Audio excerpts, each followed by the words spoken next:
नफ्स के साइज में कमी और छोटा हो जाना और सिकुड़ना क्यों और कौन सी बीमारी की वजह से होती है और इरेक्शन भी सही तरीके से नहीं होती, इसका इलाज जाने इस वीडियो में। आज की वीडियो उन लोगों के नाम जो कि एहसासी कमतरी का शिकार है। अस्सलाम वालेकुम व्यूअर, उम्मीद करता हूँ कि आप सब खैरियत से होंगे। पीनेस का छोटा हो जाना या सिकुड़ना वाकई ऐसा होता है या नहीं? तो इसका जवाब है ऐसा बिल्कुल नहीं होता, लेकिन एक वजह से हो सकता है।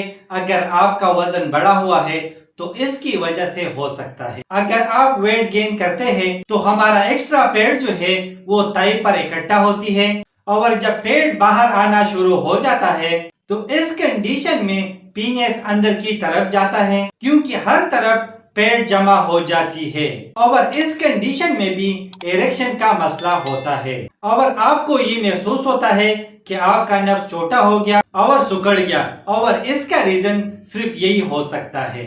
और जब जिस्म में पेट बढ़ जाता है तो वेन में ब्लड सर्कुलेशन सही तरीके से नहीं होता, तो इस वजह से मसल को ब्लड नहीं मिलता और न नर्व्स को।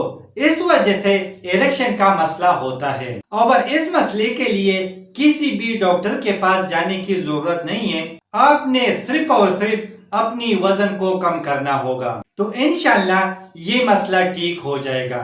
और कुछ लोग ये समझते हैं कि हम ज्यादा हार्ड वर्क करते हैं, इसकी वजह से हमारा नफ्स छोटा हो गया या सिकुड़ गया, तो इसकी वजह से ये मसला नहीं हो सकता।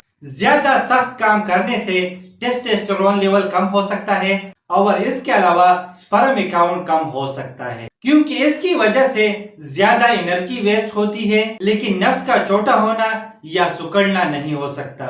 और इसके अलावा शुगर की वजह से भी ये मसला हो सकता है, लेकिन बेहतर ये होगा कि शुगर का इलाज करके इस मसले को खत्म कर सकते हैं और इस कंडीशन में भी छोटा नहीं होता बल्कि अंदर की तरफ चले जाता है। तो उम्मीद करता हूँ कि कुछ नया सीखने को मिला होगा। लाइक करना, शेयर करना, अगर कोई सवाल हो तो कमेंट्स करना, अगर चैनल पे न्यू हो तो सब्सक्राइब करना।